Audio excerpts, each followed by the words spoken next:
it's big, for both teams, and you're trying to position yourself to, get down as you kind of get to that midway point. Are you going to be in position to try to win a Big Ten title, or where are you going to be from an NCAA standpoint?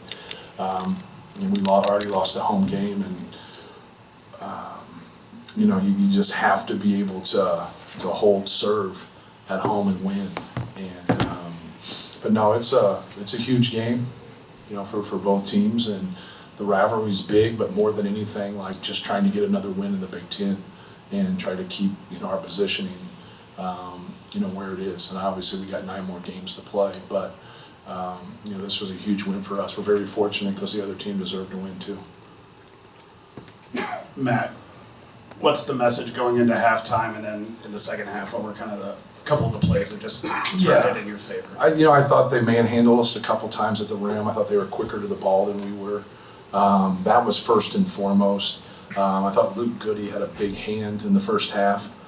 He got away from us a couple times. At least one of them, maybe 2 of them, were spray out threes after offensive rebounds. But I thought he was a big player in that first half. Obviously, Mabako has a huge game, and Trey Galloway was really good in the second half. But yeah, that was it. Trey had not really gotten to where he was working us downhill to his right hand like he did in the second half. So I was just talking about that, that adjustment wasn't in play, even though we understand that's where he wants to get. We wanted to keep him off his right hand, and we just did a poor job with it. I did a poor job with it. We should have been more prepared in that area. But when you have a huge big guy like that roll into the basket and you stick shooters behind you on the outside, like we made a living off of that, right? And you see Braden Smith play it, and that's what they did. They found Mabako late for that 3, which was a big shot. Trey kept driving and getting fouled, getting the ball there, dumping down to Ballo. So they really had something, and Mike did a good job of just staying with it. And they really had something that was just working right there. We were just fortunate there at the end. Trey Galloway doesn't have the ball in his hands at the end. Let's just be frank about it, because he was making plays. And so now he doesn't have the ball there at the end, and then we were able to get a stop right there, and that was huge. It seemed like the game plan coming out of halftime was to get Trey up against Ballo in space. Yes. Just in general, just get Trey the ball in general, yeah. Is that what you tried to go back to get Trey that game winner that was a little bit further out than he's normally shooting the ball? That wasn't clean. And so we come off of it and they stick us and they play good defense right there. Then we wanted to throw back and just go in and have a deep post up, and that wasn't. We were very fortunate there. Trey makes a great play, but give Indiana credit because they pushed him out and made him make a tough 15-foot jump hook. And he's a good player. Trey's a good player. He needs to come set on a screen so we can play him the whole game. Look at the box right there. He's a plus 21 in 26 minutes. He doesn't have those 2 fouls. We don't take him out. How does that adjust the game where we have a place to go with the basketball and make them play? Because the one thing that you want is you want to play off of Braden Smith and you want to play off of Trey Kaufman-Renn. Now it really brings value to other players that can shoot the basketball. But now when you're just playing off of Braden and you don't have a post-up guy there, that gets to be, and that makes it a lot harder on us. Matt, Jakari obviously had huge plays at the end of both halves, and just seemed to have a lot of poise for a freshman in a game of this magnitude. Was that something you noticed about him before he got here, that he was kind of clutch and cool in those situations? Yeah, he's always made plays at the end of games, whether it's AAU or for Grayson, his high school team. He's always a guy that's wanted the basketball, made plays. You can see how he's starting to get more comfortable out there, on both ends of the court. But I thought he was really good tonight. They have a slight rebounding advantage, but just, I guess pound for pound overall, physicality-wise, what do you think you got out of your team tonight? Yeah. Well, I thought we hung in there. I think if you look at what was our biggest strength is being able to force them into 20 turnovers. I think that's what they got to look at and want back. If they just have 15 turnovers, they have 5 more possessions, the game changes.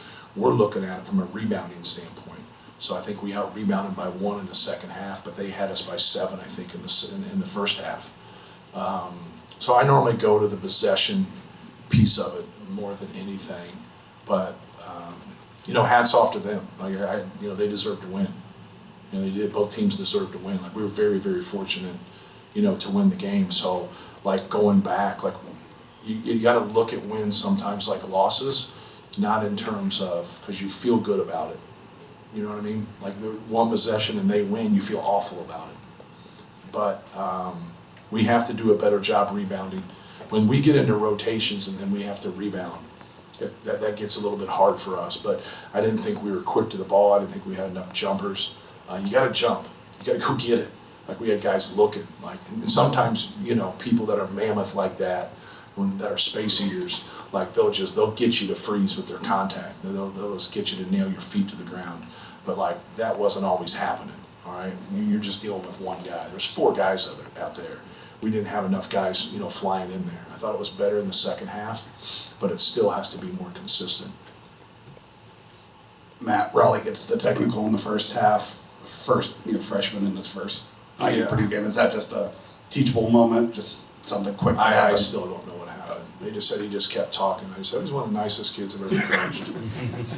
It doesn't mean like nice people say things that are inappropriate during the game, but it's like they just said he just kept staying with it. So you have to trust their judgment, which we all struggle with. Matt, I think second time in the last 3 games you've had to deal with foul trouble. Yeah. What happened tonight is that a sign that you see that your bench continues to improve and give you some productive minutes there while guys sit? Yeah, both the fouls on the screens by Trey Kaufman were good calls.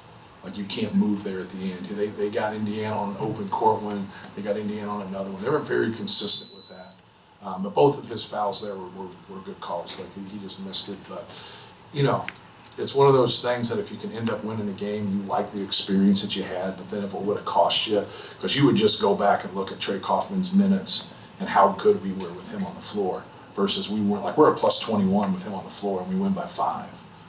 So like if you just look at those other minutes, we really struggled. But I think the experience that they get, and I thought Cam Heide, did some good things for us. Obviously Caleb.